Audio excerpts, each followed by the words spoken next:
After the absolute disaster of Dragon Age Veilguard, people are asking, where is the old BioWare? What happened to it? Let's find out.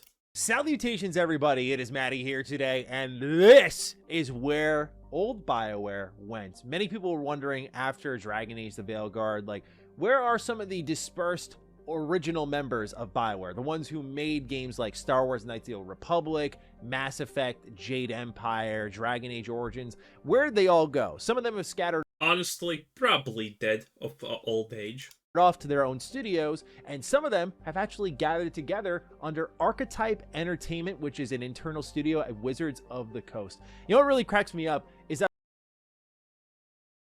I that is the verse Wizards of the Coast. I'm sorry, do you even know how bad Wizards of the Coast are? They are incompetent. They are one of the absolutely most incompetent companies ever.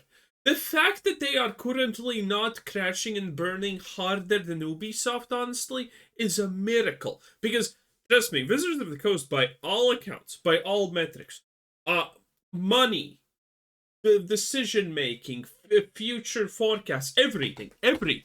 Wizards of the Coast are 100 times worse than Ubisoft.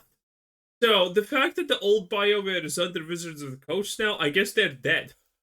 I guess no, I guess they're not dead. They're just doing loops through all 9 circles of fucking hell at this point. I guess that's what they're doing. as I was working on this video, I've seen the occasional comment Shit. pop up of someone asking me like, "Yeah, man, you're really talking about BioWare a lot now because of all that Dragon Age controversy." I'm like, dude, how new are y'all to this thing, man? I've been talking about BioWare since 2011. After Dragon Age the Veilguard, though, a lot of us have had the same question, like, where Yay! did some of that old BioWare talent go to? And so I spent the whole day catching up on what's going on with Exodus. They have over 20 videos up on their YouTube channel, from developer Q&As to the original reveal trailer. Oh, I think we watched this. Well, at least I watched this. I don't remember if we did a video about this, but this looked not great, but not super bad.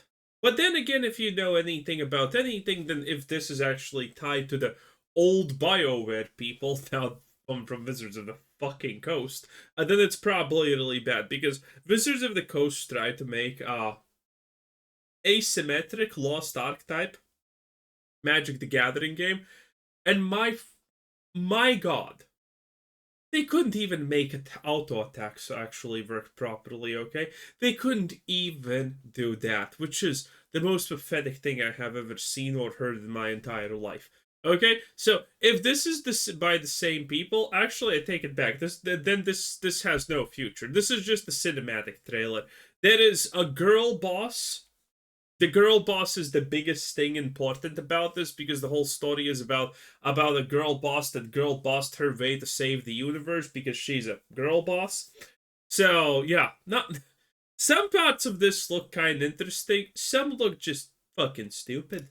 That was at the Game Awards last year, to even a brief snippet of gameplay, information on their companions. If you go to their homepage on their website for exodusgame.com, you're going to see a ton of information on the game there, all getting into the lore of things. But I want to go over everything from That's fuckable.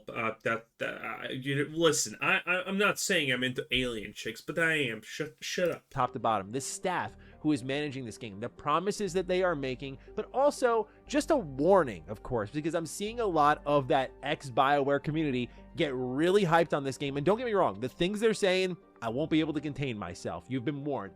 However, we need to approach this with, I think, the same way we should have approached the Callisto Protocol. I remember heading into the Callisto Protocol, we were all hyped because a lot of the original minds from Dead Space were working on this game.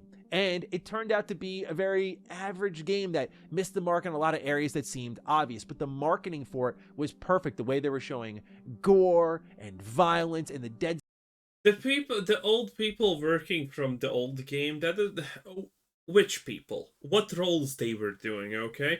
And is the new leadership maybe just stifling them by telling them what to do? All of these things matter. The fact that the game is made by the same people that made the other game that's good doesn't mean it's gonna be a success. there are so many factors considered. And again, if we're talking about anything under Wizards of the Coast, I'm not gonna lie. I'm just gonna say default without knowing any information, which is stupid, by the way. You know, you're supposed to gather information, understand what's happening, blah blah blah, this, blah blah blah, that, and then come to a conclusion.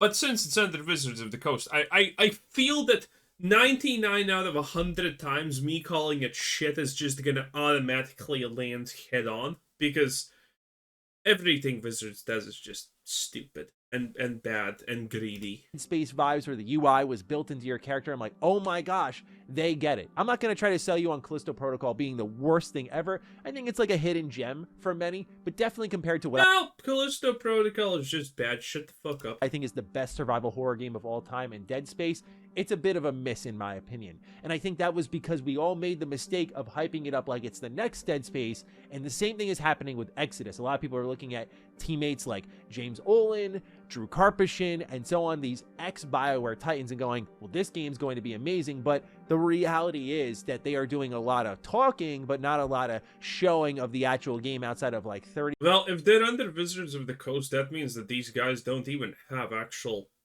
say in anything that honestly happens. Wizards of the Coast is just stupid.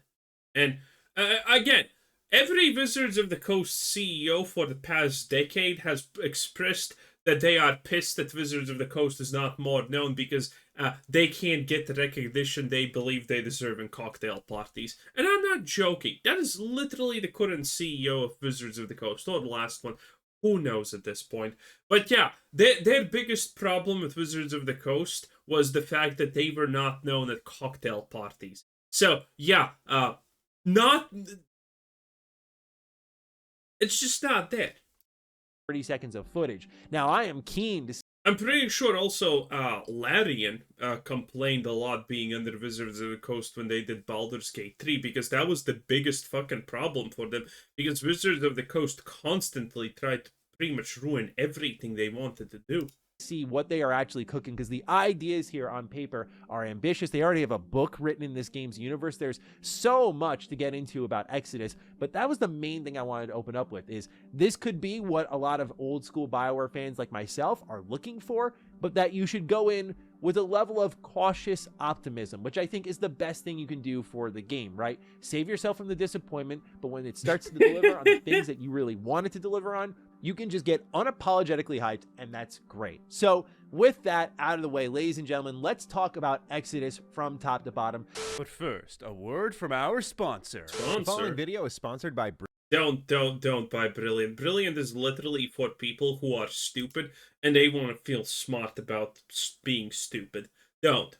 Buying Brilliant is literally a proclamation to the universe and heavens that you are special in all the wrong ways. He's making it. James Olin is the studio director, and he was the lead designer on Star Wars Knights of the Old Republic, followed by leading the production for Star Wars The Old Republic. So yeah, like right there, I mean, Knights of the Old Republic, okay, you got me sold. But then Drew Karpyshyn steps in, right? This is the lead writer for BioWare's best games, in my opinion. Knights of the Old Republic, Jade Empire, Mass Effect. And because Exodus is a sci-fi spirited game, very Okay. Let's actually check what we have. Mass Effect, blah blah blah, all the DLCs. Okay.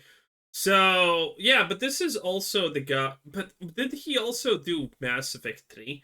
I mean, there is this magical thing called Prime, and not the gay drink that Logan Paul puts up his butthole every night before he goes to sleep. Okay? Well, Mr. Beast, I guess. Doesn't matter. Anyway, there is this magical thing called a prime of someone, aka when they were the best at whatever the hell that they do. And that time is fleeting.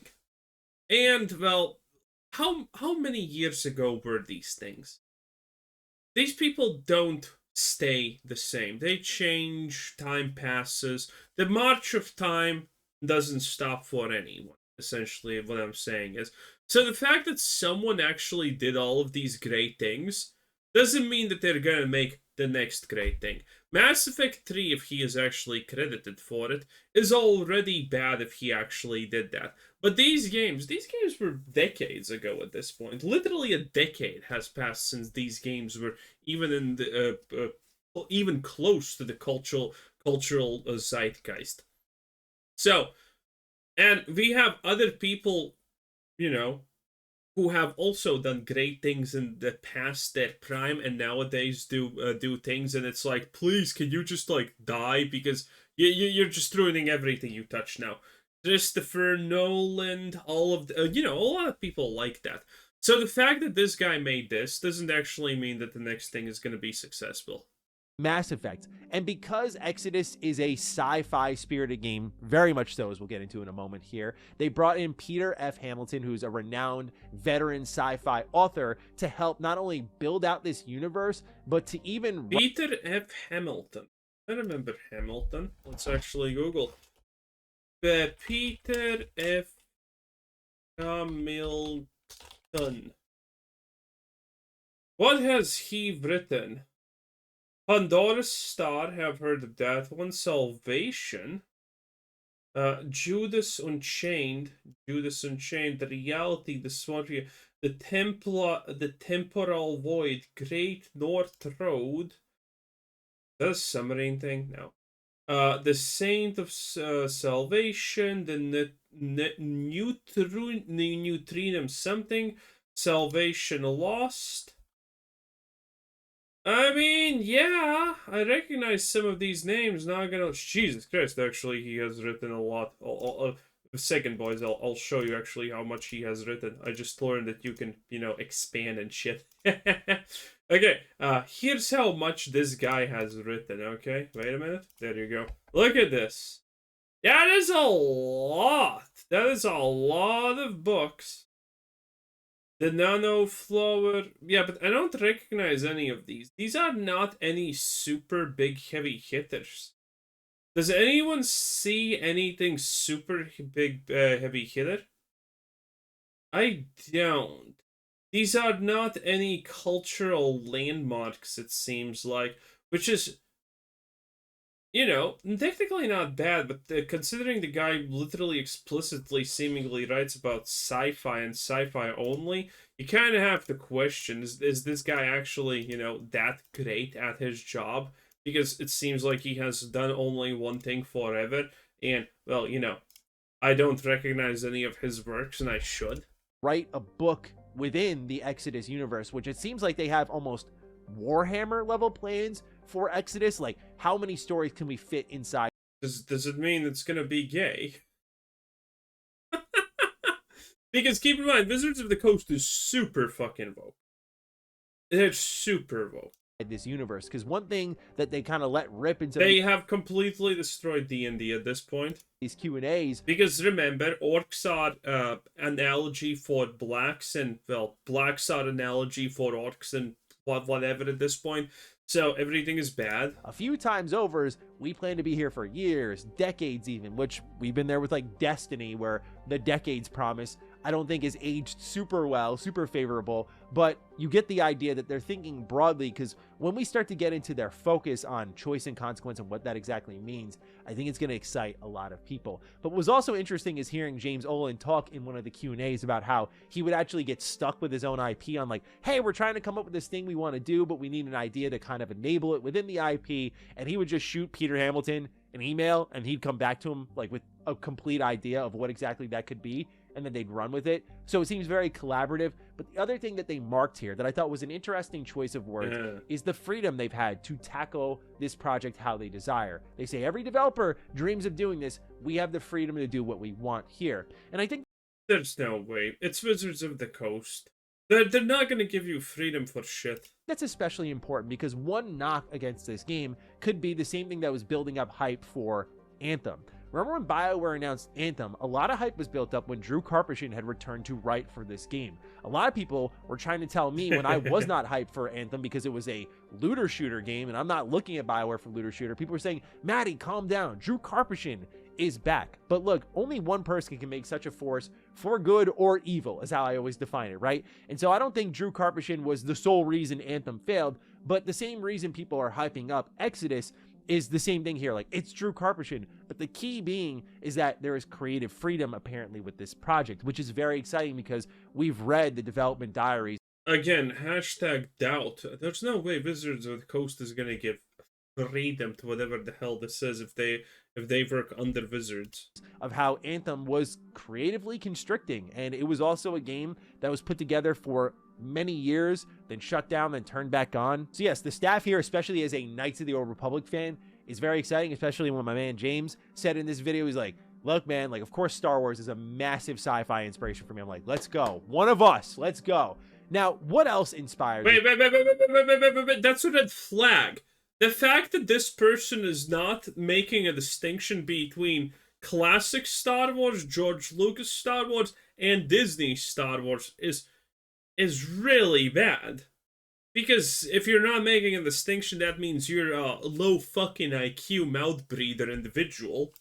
this game? I mean, you can tell by the fact that they have Matthew McConaughey. You look at the actual trailer. Oh, this was the guy from Interstellar. Wow. Of this game when they first announced it. It's so Interstellar inspired. It's gross, but in a good way. They mentioned other IP like Dune, but You gotta love the block vomit character. gross, but in a good way. They mentioned other IP like Dune, but this game has insane Interstellar vibes. It messes with time dilation, particularly in its choice, but I like how they're rethinking it a little bit because I think it can open up a lot of cool choice and consequence options. But also, they're keeping Matthew McConaughey's role in this game a secret. They said he's going to have a big presence from the start of the game to the ending and epilogue, but that there's also a twist with this character. You'll even see with some of the music in this game as well in the terms of past inspiration. It is so Mass Effect coded. I don't care about the dude. Listen, I'm not some kind of gay trans woman to actually call anything coded. No. Also, I don't care about music in games. Having good music in games is the cheapest thing you can ever say positively about the game ever. Every game is gonna have one good soundtrack. Not a big deal. It gave me goosebumps when I heard it. I went, I know that music when I hear it. And it was exactly that. And so what is this supposed to be, like a trap for Mass Effect fans? Not Mass Effect fans, but Interstellar plus Mass Effect fans now? Because it kind of seems like it is. This just seems like a giant marketing ploy at this point. The thing I've talked about a lot with Mass Effect is time has been extremely favorable to that trilogy in a day and age where all we get are remakes and remasters and occasionally original ideas and series. You have to wait for them to span an entire multiple set of generations for consoles. Mass Effect was done in one generation and it was absolutely incredible, and you got to carry your saves forward and you got to build strong relationships with these characters. Like, it was beautiful. So if I feel anything Mass Effect coded with something, I get very excited, and the music here is Please stop saying coated. Especially Mass Effect inspired. You're not a woman. Well, yet, I guess. What we also learned about this is that it's set in the Omega Centauri, which is an ancient and unusual galaxy, is how James Olin described it. And they said they want to build within this galaxy for years or decades even. So what's within this galaxy is a lot of different alien races. There are the Celestials, which possess a technical prowess beyond imagination, far more than humanity, and it's described that humanity is actually at the bottom of the food chain here. There are races called the Awakened, which is a really interesting thought because science has evolved thousands and thousands of years in the world of Exodus. So you have like bears or ravens that are functioning on a different cognitive level. Like, bears turn into soldiers and they can communicate with one another. It's really a different bro, like bears couldn't communicate with each other fucking now, okay? Yeah, bro. Oh my god, this universe is so unique. Imagine a bear, but it's a soldier. Oh no! All I'm hearing is just literal word diarrhea. Oh no, Maddie, you're doing the worst job ever selling this game. Okay, my hopes were not exactly high. There were some things that I kind of thought were interesting, but all in all, my hopes were not high for this. Now they're just kind of fucking plummeting. Fascinating way of approaching science fiction but they are trying to keep it grounded Yeah, with bears and fucking ravens that talk. Jesus. in realism a little bit. Still, there are also people like the silicates, which can bond with humans and pretty much level the playing field between the humans and the celestials, where the humans are at a clear disadvantage. There's the Mariyama, which are celestials that have been twisted into these Yeah, this was cool. monstrous forms. They can create a thing called the Coven, which are described as their soldiers. What I think of the Mariyama as is Yeah, effectively, the Zerg, the Flood, the... I mean, fucking pick honestly. One. We have seen this quite a lot. Eldritch-ish, Lovecraftian-esque spin on your typical Tyranid faction, effectively. basically this universe's version of the Flood, and that really got me excited. Like how the Flood converted humans into That doesn't get me excited. I don't play Halo, but I know Flood lore. And my god, is the Flood the most retarded fucking thing imaginable, okay? The Flood is just unbearably stupid. The Flood is literally like someone took the Tyranids and took 1% out of it and then tried to make them smart and use technology. The Flood is unreasonably stupid. these monstrosities. Kind of the same thing here with the Mariyama. And there's also the Archivir, which is a disposable workforce that's been made by the Celestials to mine planets, that sort of thing. So Oh, great. Yeah, this world makes a lot of sense. So, you have biological beings that for some reason have free will that you use to fucking mine shit with pickaxes, even though you have robots and Roombas that could probably do this a lot faster and cheaper and without the hustle. But yes, why does every single goddamn trope always succumb to this? Oh, we're a super advanced alien species with flying Roombas and shit. Here's our genetically modified slave species that has free will for some fucking reason, and they're mining things using effectively what is a space pickaxe, but it's no different from a normal pickaxe. Bro, that is not fiction. That's autism. there's a lot of alien races here. There are even companions that are of the alien races. We actually know what a couple of these companions are. They broke down in their Q&A that there is one companion, an Elise, who is a gang leader turned mercenary. She's the one you see in a massive mech suit, but that's all we really know otherwise. But companions are said to be a big part of this experience, as will you as the player. Of course, your main character is going to be voiced. They said that's because they wanted to draw you into this character a little bit more, but they also gave a really interesting answer on who you are, because people were writing in for these Q&A saying like, okay, well, can we be human or non-human? And they said that we can't confirm that because of the choices you make, which suggests to me that as you go down this pathway, I guess depending on, you talked about earlier here, the silicates, can you mold with them? Is this the one? Oh, yeah. Okay, so did we actually watch the full video of this, or did I just watch it on my own time? But yeah, I remember this one. They go to a planet and turns out humans die on it. Potentially, and become less human than you originally started the game as. But this seems like a game and a series really focused on the evolution. Yeah, I mean, this makes sense. They didn't have the technology to figure out that something's dangerous there, and if you look at the place that they are doing crap, you can actually see that they have been there for quite some time. Like, they have things down here, and now they're all just dying at the same time from some kind of exposure. Like, get the fuck. Kids, can you mold with them potentially and become less human than you originally started the game as?